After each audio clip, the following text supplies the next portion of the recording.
कुडनी विधानसभा उपचुनाव का बिगुल बज चुका है। प्रत्याशियों का नामांकन भी जारी है। जैसे जैसे नामांकन की समाप्ति की तिथि नजदीक आ रही है, एक पर एक प्रत्याशी उभर कर सामने आ रही है। इसी कड़ी में वीआईपी पार्टी के समर्थन से नीलाभ कुमार ने नामांकन पर्चा दाखिल किया है। उनके नामांकन में वीआईपी सुप्रीमो मुकेश सहनी समेत प्रदेश स्तर के सभी नेता मौजूद रहे।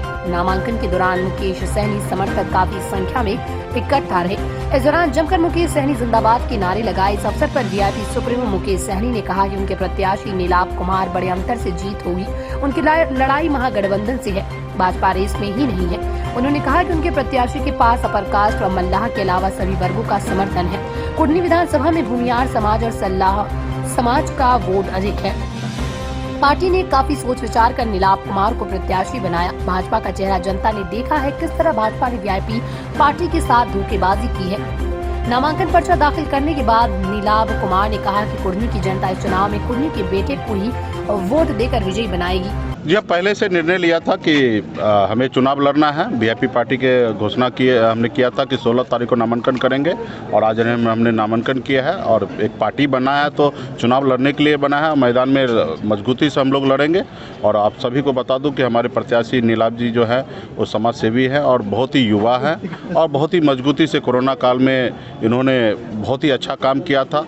हमने लोगों के बीच में सर्वे किया, जिसमें 500 लोगों के बीच में हमने सर्वे किया, जिसमें 490 लोगों का सहमति प्राप्त हुआ कि नीलाभ जी को टिकट दिया जाए। हमने इनके ऊपर भरोसा जताया। हम लोगों ने टिकट भी निषाद समाज टिकट देने का काम किया है, वोट भी देंगे और हम लोग चंदा करके पैसा भी देंगे और हम लोग मजबूती से इनको जिताएंगे।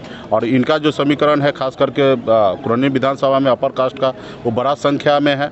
और हम जो देखे थे बोछा में जिस तरीके से अपर कास्ट ने बीजेपी को बताया कि आप हमारे हक अधिकार दो वरना हम आपके साथ नहीं हैं, और फिर उसके बाद ही आपने देखेंगे तो विधानसभा के अध्यक्ष नेता प्रतिपक्ष भूमियार समाज से बनाया गया।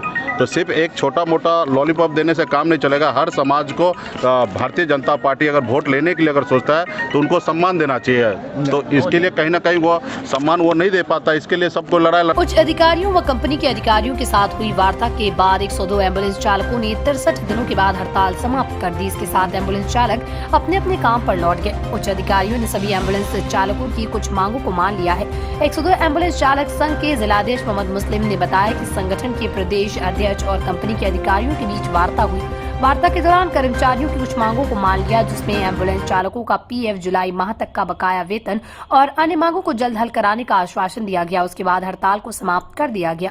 बता दें कि 2 महीने से चल रही एम्बुलेंस चालकों की हड़ताल से एसकेएमसीएच आने में मरीजों और उनके परिजनों को काफी परेशानी उठानी पड़ रही थी।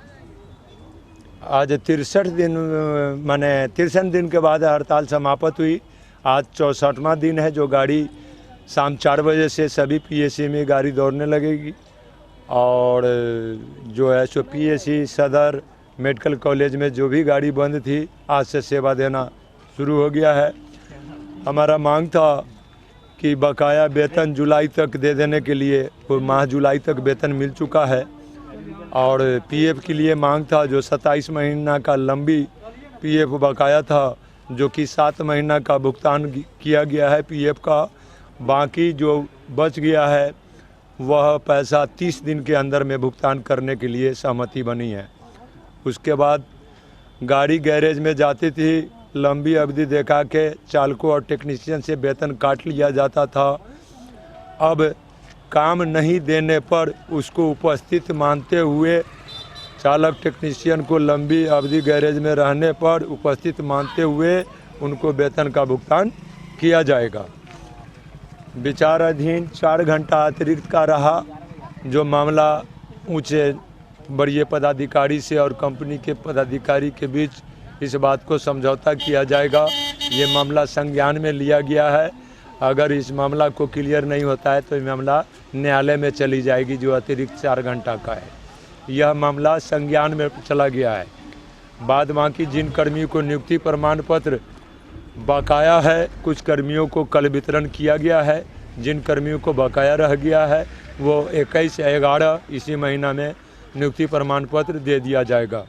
जिन कर्मियों को हटाया गया है अलग अलग एलिगेशन में अलग मुजफ्फरपुर जिले के सकरा थाना क्षेत्र के बरियारपुर में झोला छाप डॉक्टर के द्वारा सुनीता की दोनों किडनी निकालने के मामले में फरार चल रहे मुख्य आरोपी नर्सिंग होम संचालक पवन कुमार को पुलिस ने गिरफ्तार कर लिया। उसकी गिरफ्तारी बरियारपुर से हुई है। वो अपने घर पर आया हुआ था।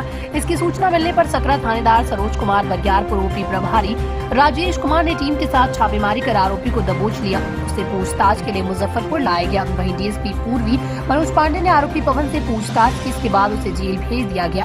आरोपी ने पुलिस को बताया कि सुनीता के ऑपरेशन के दिन डॉक्टर आर.के. सिंह, उसका सहायक पवन और एक स्टाफ था जिसका नाम वो नहीं जानते, जबकि पातेपुर का जितेंद्र उस दिन नहीं आया था। पवन ने बताया कि जिस समय ऑपरेशन हो रहा था उस समय वो कुछ देर के लिए अपने बच्चे को लेने स्कूल गया था। जब आया तब तक ऑपरेशन हो चुका था।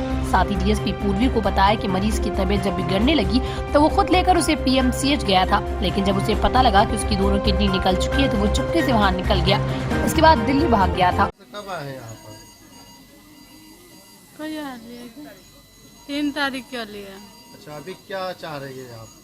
क्या किडनी चाह रहे हैं और क्या चाह रहे हैं?